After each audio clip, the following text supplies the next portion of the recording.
Everyone, back to my series of Christopher Nolan reviews leading up to Tenet, which comes out next week, and we're going to keep going with my review of Memento, which Memento came out in the year 2000, which is once again written and directed by Christopher Nolan. It stars Guy Pearce, Carrie-Anne, Joe Pantoliano, Mark Boone Jr., Harriet, Sansom, Kellum, Keith Renee, and a bunch of other actors. So in Memento, we follow Guy Pearce, who plays the character of Leonard, who as a man, as a result of past trauma, he suffers from interrogative amnesia, which is the inability to form new memories, and suffers short-term memory loss approximately every 5 minutes. And he is tracking down the man who raped and killed his beloved wife. But this difficulty of having short-term memory loss is his only weakness to solving the case. So although he can recall details of life before his accident, he can't remember what happens 15 minutes later, where he's going, or why he's doing this. So the way Memento is set to play out is that in this movie, this movie is presented in 2 different sequences of scenes integrated in this movie. You have a series of scenes in black and white that is shown chronologically, and a series of color sequences shown in reverse order, stimulating the audience, the mental state of the protagonist. So that's basically what this movie is doing. So after following, this movie was the film that put Christopher Nolan on the map.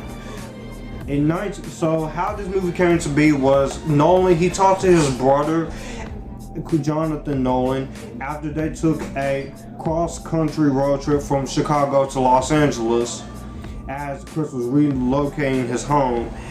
They pitched the idea for the story of this movie to each other, which his brother responded enthusiastically to this idea.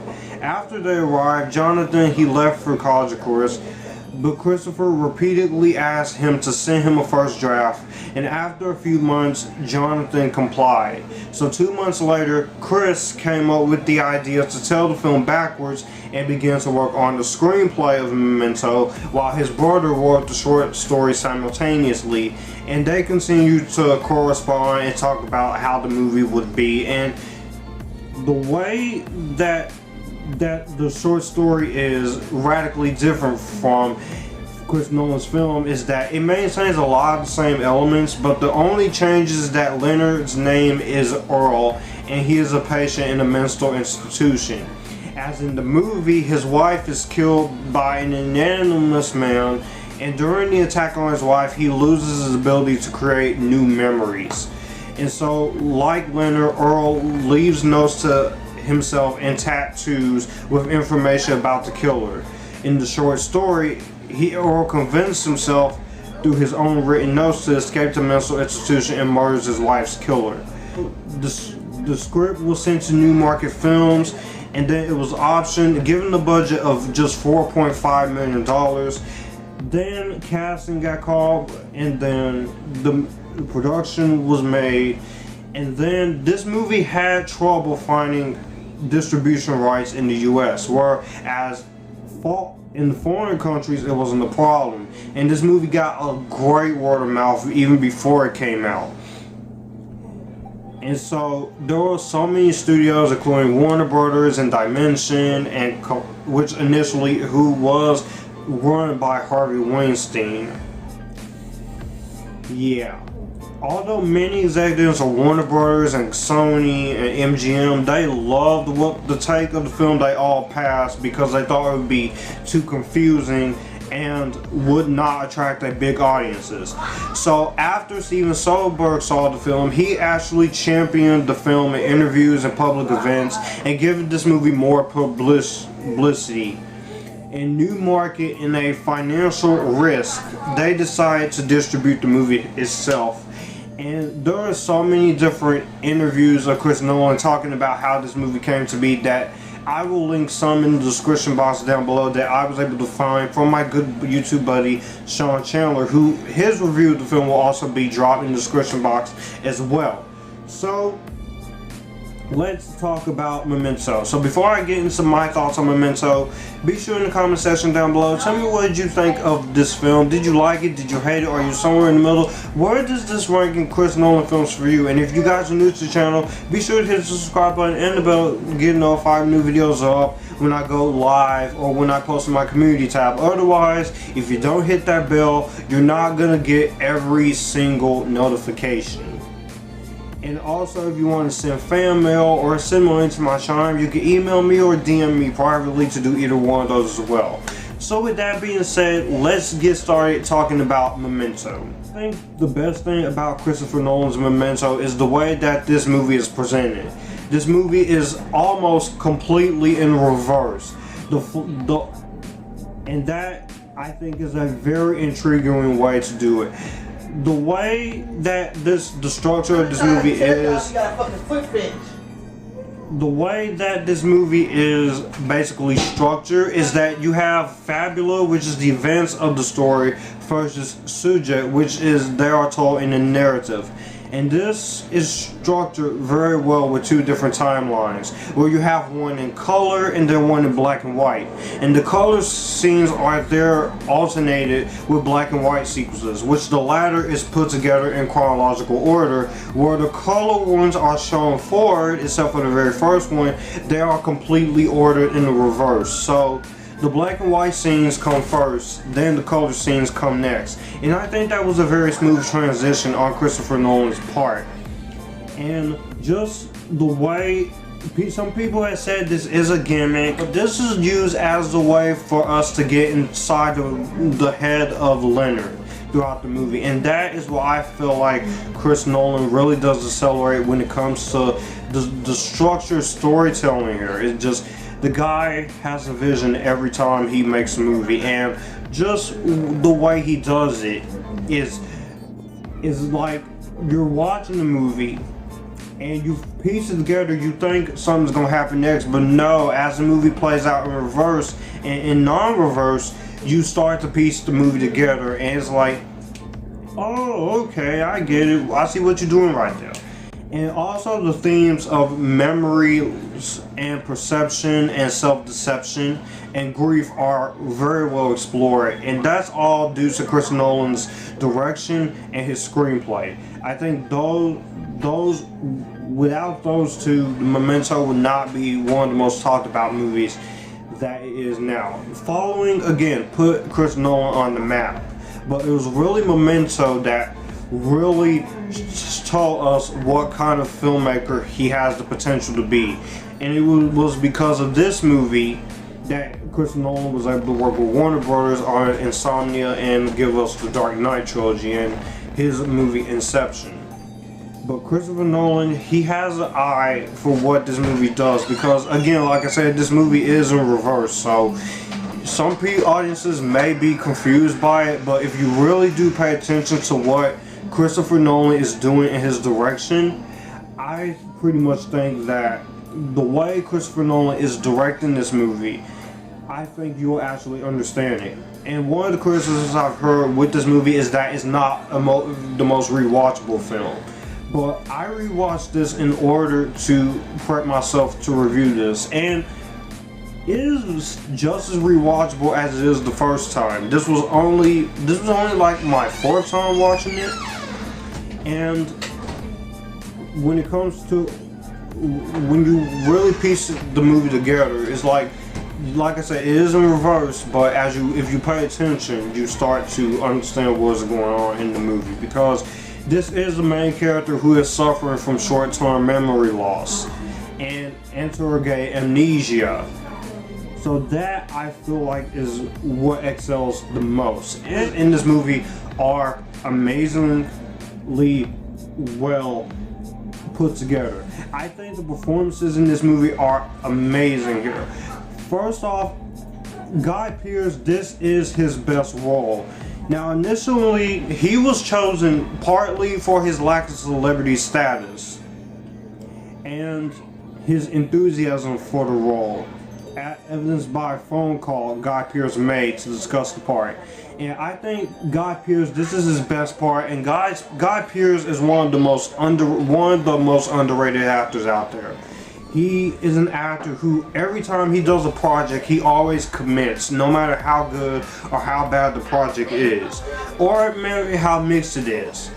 He always is able to bring 100%. And initially, Brad Pitt was going to play the part, or Thomas Jane, and Aaron Eckhart, who will later work with him in The Dark Knight.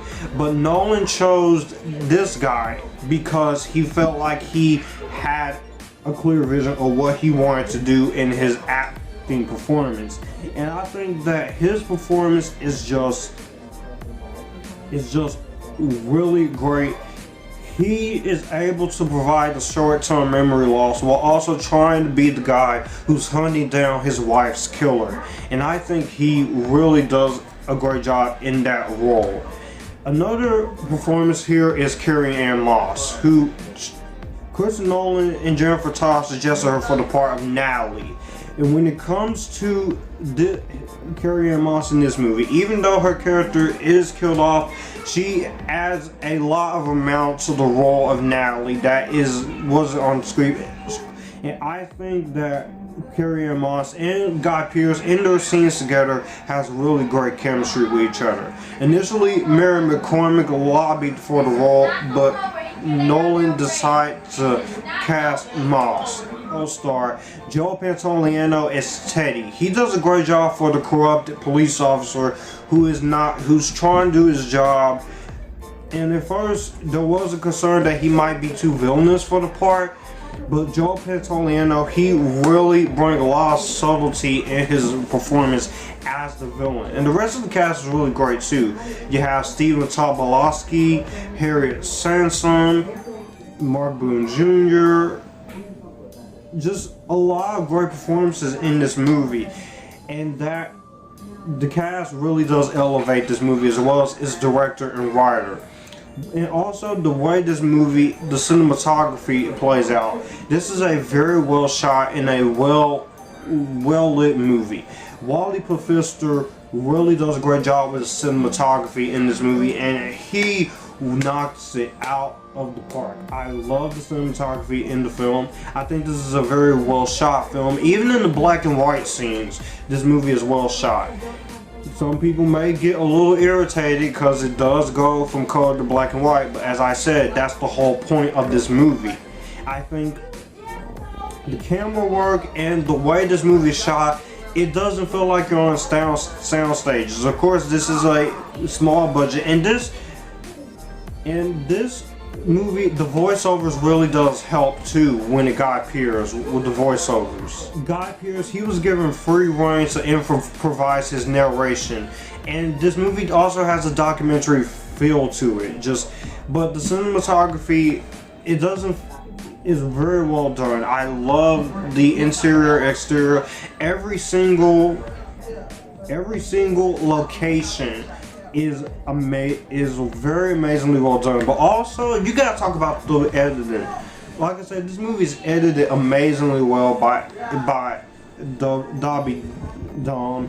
Well edited stuff. This movie is only an hour and 53 minutes, and for the entire runtime, I'm sitting there engaged. I'm sitting there intrigued. I wanted to know what happened next. I wanted to know what would keep going. And just as the movie kept going and going and going, I'm sitting there fascinated. Even on this fourth rewatch, I'm sitting there fascinated at the film, because this is a very well structured film. It doesn't feel heavily edited, and this movie has garnered a incredible legacy. Scientific responses, clinical responses, interpretations, and analysis, and other movies has tried to be this. Especially Irreversible, which I also just recently watched for my first time this month. And while it's not a bad movie, and I do like the same structure, it's nowhere near on the level as this movie was. Even though Monica Bellucci is great in that movie, but it's also a very rough watch, especially in reverse. But the way this movie played out, this movie left a legacy and showed everybody, and is actually had some people say they want to do films like this. And if I had to put anything in the if I had to say any movie that should be in the Criterion Collection, it would have to be this. But we have to talk about the music, because the music is really nice. This is a very nice mix of Blade Runner and The Thin Red Line. And while doing the music, David Julyan is able to create different distinct sounds to differentiate between the color and black and white scenes. You have the themes of brooding and classical in the former, and in the latter you have oppressive and rumbly noise. And the music just gets you intrigued, just like its direction and its story, because this is a story where you're following the protagonist and it's in reverse. Nobody saw anything like it at the time. I don't really have anything negative to say about this movie. I have no complaints, none whatsoever. And guys, Memento is one of the best movies of the 2000s. It is definitely one of Nolan's greatest hits. It has a very amazing story which allows you to get inside the minor protagonist's head while telling the story in chronological and reverse order through black and white and color. You have excellent performances from Pearce, Carrie-Anne, Joe Pantoliano, excellent direction by the master himself, a great score, great editing, great technical aspects. Everything about Memento is great. And for that alone, Memento is going to get my JD Silver Rainbow Seal of Approval. We have one more Christopher Nolan movie to review, and that is his most underrated film, and what people may call his weakest film, Insomnia. So Insomnia will be the next Chris Nolan review. You guys keep it cool. Be sure to tell me in the comments section down below, what do you think of Memento? Did you like it? Do you hate it? All my other Christopher Nolan reviews are on the channel, as well as in the card that you will be seeing. And with that being said, you guys keep it cool and join the Epictasticness. I'll see you guys in the next.